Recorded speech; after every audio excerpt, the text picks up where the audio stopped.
And now the Benjamin Bussy affair. Listen, to a large extent, that affair reached I guess, the mainstream media as a result of not the digging of various right-wing bloggers and the like, or the escalatory rhetoric in the if you like the social media, but as a consequence of Winston Peters appearing on Sean Plunket's show a couple of weeks ago, at the start of a Monday, wasn't it? And suggesting that a series of social media postings by the new Green MP, Benjamin Bussy, otherwise known as Benjamin Doyle, but mostly known as Benjamin Bussy, or Bussy galore. And who knew what that meant before Benjamin arrived in Parliament? Isn't it just sad? But it took off when Winston Peters said, listen, there are a whole series of inappropriate things that raise a whole series of questions about this man in particular. And given that he is now a parliamentarian, these questions need to be asked. I said yesterday, didn't I, when Sean texted me at about just after 12 yesterday and said that there is a parliamentary statement from Benjamin Bussy going to be read in the House at 2 o'clock yesterday, and then there'll be a press conference at 3:30. And I said to you, and I was right. I hate to say I'm right, but no, I don't. I'm going to tell you, I told you so. When a whole series of people were suggesting he would resign or be forced out, or there'd be an inquiry by the Greens or something like that, I said no. It'll be a gesture, an act of defiance, and it's plain as the nose on my face. And sure enough, it was at 3:30. The really interesting thing about the Benjamin Bussy affair yesterday, though, and the parliamentary or press statement, and then obviously the press conferences that anteceded it, was that the Greens knew, and that they saw the problem and tried to advise him prior to coming into Parliament to take those social media posts down. Now, we didn't know that until yesterday. And if the Greens had said that from day one, we might have gone, But in actual fact, as they did with Golriz Garriman, as they have done with a succession of Green MPs who have got into trouble, their first instinct was to hide, dissemble, and distribute disinformation. Listen, the Greens are a completely distrustworthy or untrustworthy and dishonest group of people. As a caucus and as a party, they stand condemned again for the way in which they hold themselves accountable to both the public and the media in this country. And really the argument is they don't hold themselves accountable at all.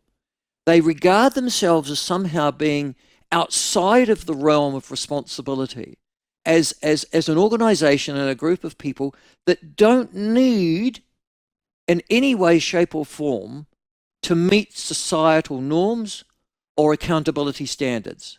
And particularly Parliament, our House of Representatives, where the moral imperatives are so much greater, because these are people given leadership responsibilities and the decisions to change our lives and to impose costs and regulations upon us all.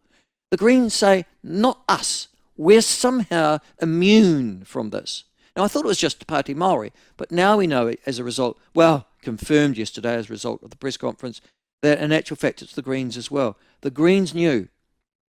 And by their dissemination, by their defiance, and by the fact they knew there was a problem, but refused to admit there's one, then what more can we say about a group that is so fundamentally dishonest, other than they do not ever deserve to be anywhere near the levers of power. And the other thing that I think is the tragedy of yesterday is that the Greens now have demonstrated for us that they aren't the principled environmentalists that first came in the House, the Jeanette Fitzsimons of this world, the Rod Donalds, that group of people who are sincerely dedicated to making a difference in the lives of New Zealanders by pointing out the environmental failures that were evident and by suggesting solutions. Those people have gone. And literally in both those cases, I suggest that lady and that gentleman would be rolling in their graves at the antics of this current lot, who seem to hold no responsibility for any of their actions and really regard themselves as immune from normal human behaviour and accountability. Yesterday, Benjamin Bussy said, amongst other things, you'll notice I'm not using they, them pronouns. For God's sake, we've got to stop this nonsense. Remember there were a group of young girls, for example, in schools about 5 or 10 years ago who started calling themselves furries? Remember that? Remember that? And they would turn up at school and call themselves a cat. And there were a whole series of school teachers who were stupid enough to take them seriously and go, oh, well, we've got to deal with the furries. And finally, everybody realized how bloody ridiculous it was and said no. And there aren't any furries anymore. And that sort of stupidity and inanity is past. Well, let's just hope they, them pronouns works the same way, shall we? And listen, Benjamin Bussy, can I tell you, as a man who parades his anus as some form of come on social media, and is apparently very proud of doing so, it's pretty bloody obvious that you know what your appendages look like. And I would suggest to Benjamin Bussy, all he needs to do is just this morning, it might be a bit of a miracle, but I'm suggesting that he's done it before, is just look in his pants and he will discover that he has a gender, and it's a male gender. That's right. It's that bit. Yeah. So you're not a they, them. You're not some sort of schizophrenic multi-personality.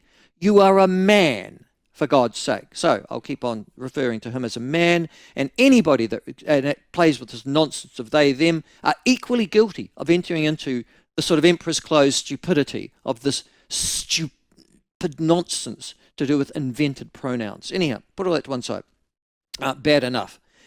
He said he wouldn't be disappeared by hate yesterday, Benjamin Bussy. No, mate, can I tell you this? You won't be disappeared by hate.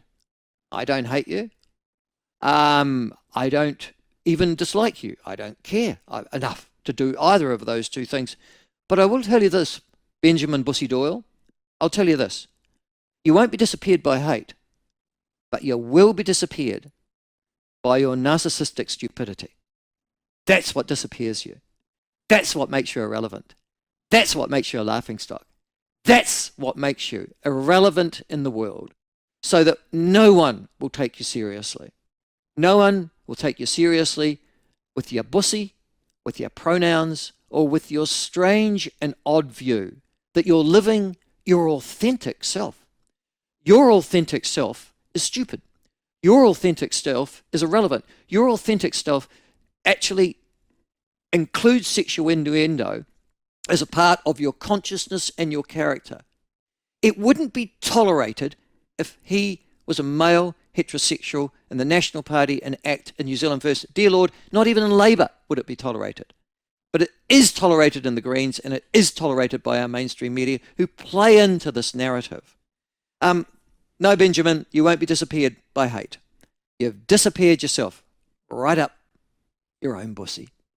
Those are my thoughts this morning. What are yours?